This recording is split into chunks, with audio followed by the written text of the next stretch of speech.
Le territoire parle. Vous, c'est nous. Radio Laser, prenez la parole.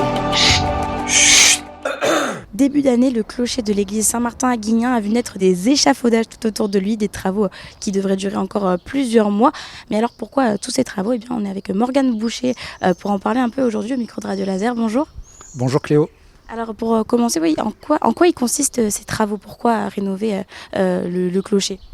En fait, tout est parti de l'ancienne mandature. En 2023, il y a eu un diagnostic structurel qui a été réalisé sur l'ensemble de l'église et le coût total estimatif des travaux s'élève à plus de 2 millions d'euros.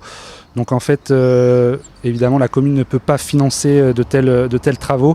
Il a été décidé de prioriser ce chantier sur essentiellement pour l'instant la sécurisation du clocher, sur lesquels il y a de forts défauts qui apparaissent avec des pierres qui sont défectueuses, des déjointements, une structure en bois qui est d'époque, donc la fin du 19e siècle, donc forcément ça commence un peu à être abîmé. Les planchers, les portes et les escaliers, les vitraux et le dispositif anti-oiseaux. Donc tout ça, c'est à changer. Donc en fait, le chantier a débuté en début d'année, comme vous l'avez dit.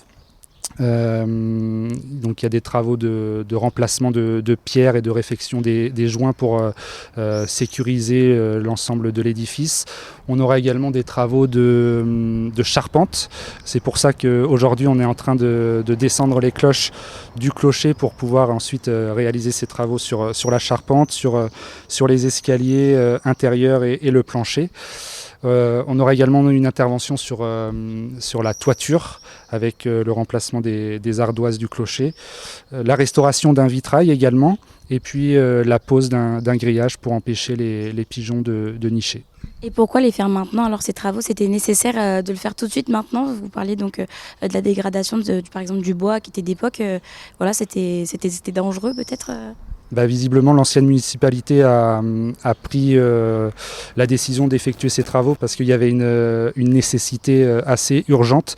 Ça devenait urgent. L'église date de la fin du 19e siècle, donc forcément, il n'y a pas eu de rénovation depuis. Donc il y avait quelques travaux à effectuer, en effet. Ouais.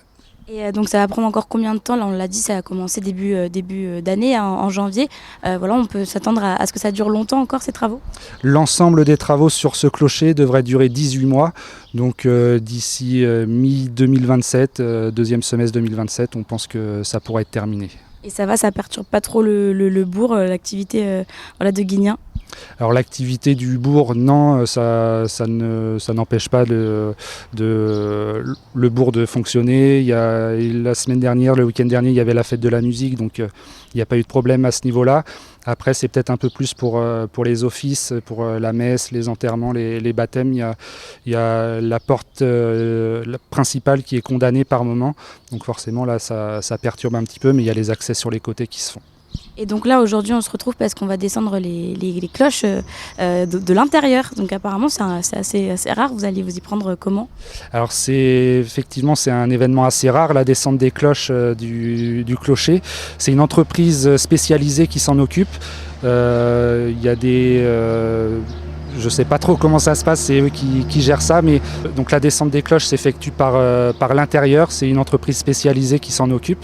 Je ne sais pas trop comment ça se passe, c'est un peu camouflé parce que c'est assez étroit et c'est dangereux, donc forcément on n'a pas accès, mais ça se fait par l'intérieur et c'est un événement assez rare, donc c'est pour ça que c'est un événement important également pour la commune.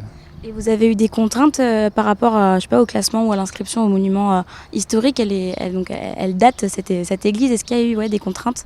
Alors elle ne fait pas partie des monuments historiques, donc il n'y a pas de contraintes particulières à ma connaissance à ce niveau-là. D'accord.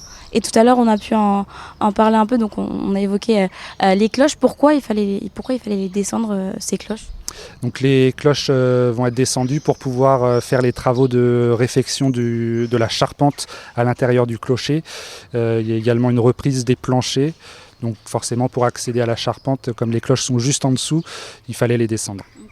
Donc au total, il y a 4 cloches qui vont être descendues. Aujourd'hui, la plus lourde devrait être descendue dans la matinée. Elle fait 1,7 tonne. Donc c'est un travail assez important. C'est pour ça qu'il y a une sécurité importante également autour du clocher, à l'intérieur de l'église, pour évidemment qu'il n'y ait pas de problème de sécurité à ce niveau-là. Et ça risque pas d'abîmer l'intérieur de l'église, de descendre autant de poids?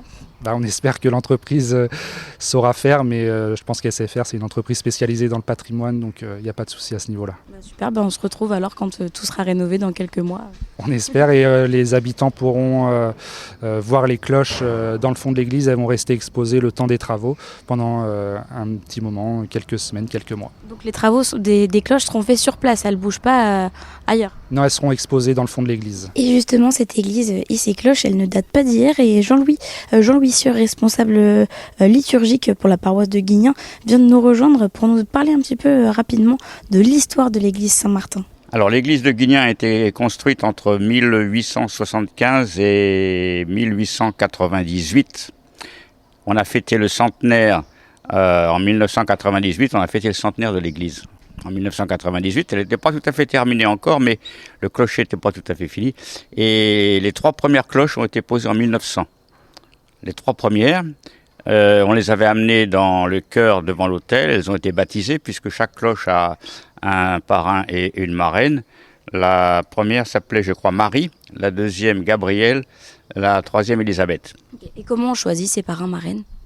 Alors c'est les donateurs surtout, parce qu'à l'époque il n'y avait pas beaucoup d'argent quand même, et c'est surtout les gens qui ont donné de l'argent, et puis après qui... Voilà. Et après il y a une 4e cloche qui a été rajoutée en 1901, de façon à faire un accord musical entre Do, Ré, Mi, Sol, je crois, mais plus petite alors. La première pesant 1,7 tonne, qui n'est pas encore descendue. Pour l'instant, il y en a une qui est descendue, c'est Élisabeth. Et donc là, la rénovation, vous parlez donc du son, de l'harmonie. De les rénover, ça ne va pas changer du tout le son?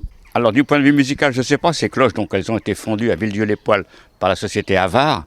Et j'ai vu que celle qui a été descendue, elle était un petit peu abîmée. Alors, une cloche qui est un petit peu abîmée ne doit pas sonner la même chose que la note initiale. J'ai bien peur, mais enfin bon, on ne peut rien y faire, il faut les descendre pour les entretenir, parce que les montants commencent à s'effriter. Il y a absolument besoin de retravailler tout ça. Bon, en tout cas, on suit les travaux de près, un travaux qui devrait durer encore plusieurs mois, comme on a pu le dire. Merci beaucoup à tous les deux.